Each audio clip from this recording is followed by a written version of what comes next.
इथे राहते.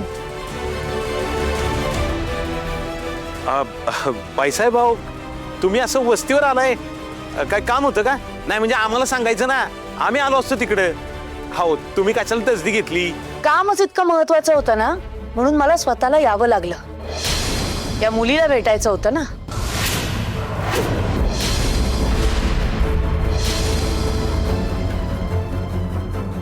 काय झालं मॅडम? कळेल, लवकरच कळेल. काय झालं? बरं झालं तू एकटीच नाहीयेस इथे. तुझ्यावर घाणेरडे संस्कार करणारे तुझे आई वडील पण इथेच आहे. खरं तर ह्यांनाच जाब विचारायला पाहिजे. मॅडम, राणी, बाईसाहेब काय काम होतं का आमच्याकडे? अहो या ना घरात. हवंय, बसा की तुम्ही, मी चहा करते. चहा आम्ही आमच्या बंगल्यातल्या स्टोर रूम मध्ये पाऊल ठेवत नाही, कारण तिथे घाण असते. आणि तुम्ही तर तुमच्या घाणेरड्या घरात. जर तुम्ही तुमच्या घरातल्या स्टोर रूम मध्ये जात नसाल ना, तर जरा जा. कारण जर तुमच्या स्टोर रूम मध्ये घाण आहे म्हणजे तुमच्या घरात घाण आहे. ती साफ करायची जबाबदारी बी तुमचीच आहे. आणि तुम्हाला जे काय बोलायचं आहे ना, ते तुम्ही मला बोला.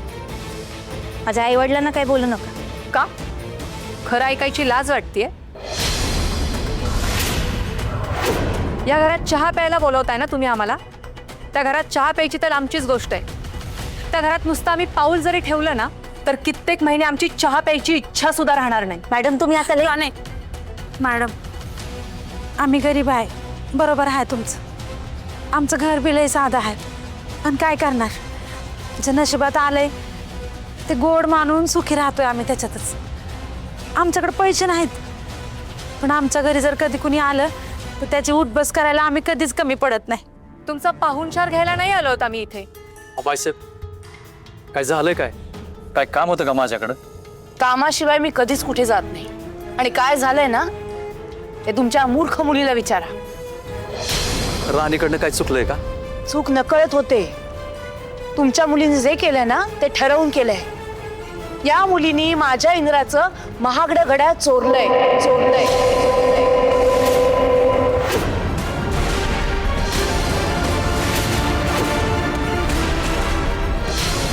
वा, निदान तुमच्याकडनं तरी मला ही अपेक्षा नव्हती हो.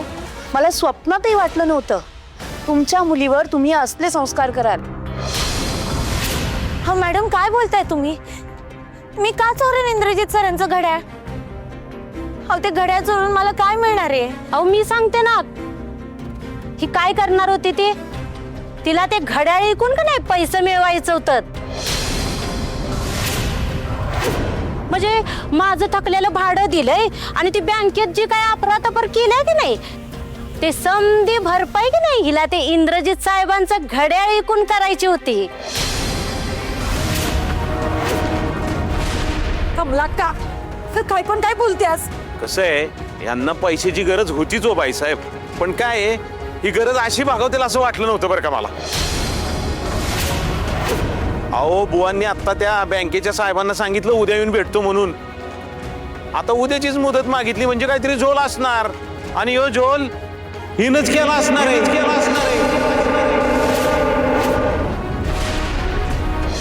पण ते घड्याळ किती महागातलं होतं? नाही म्हटलं तरी त्या घड्याळाची किंमत 1.5 ते पावणे 2 लाख रुपये होती.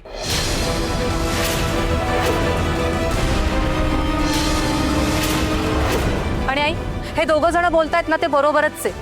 हिचं घराचं भाडं आणि बँकेचं कर्ज मिटवण्यासाठी तिनं इंद्रा भाऊजींचं घड्याळ चोरलेलं आहे. अहो नाही मॅडम, मी इंद्रजित सरांचं घड्याळ चोरलं नाही. अहो, ते माझ्याकडून चुकून हरवलं. मी मान्य करते आम्हाला पैशाची गरज आहे. अहो, पण अशा मार्गाने पैसे मिळवण्यापेक्षा आम्ही मरण स्वीकारू. अहो मॅडम, मी कोणाची वस्तू नाही चोरणार. तुम्ही विश्वास ठेवा माझ्यावरती. अहो, असे संस्कार नाही आहेत माझ्या आईबाबांचे. तुझ्यावर काय संस्कार आहेत ना, ते मला चांगलंच माहिती आहे. मला फक्त एका प्रश्नाचं उत्तर दे. तुझ्याकडे ते घड्याळ नव्हतं? ते घड्याळ मीच इंद्रजित सरांकडून घेतलं.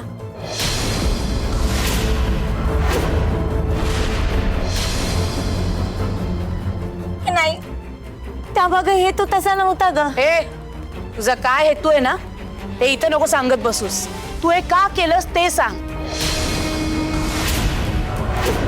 आजवर महाडिक कुटुंबांनी तुमच्यावर काही कमी उपकार केलेत का? ते सगळे विसरलात काय बुवा? आजवर तुमच्या सगळ्या अडीअडचणीत आबा कायम तुमच्या पाठीशी उभे राहिलेत ना. एवढीच जर तुम्हाला नड होती तर येऊन सांगायचं होतं ना आबांना. असे पैसे काढून दिले असते त्यांनी.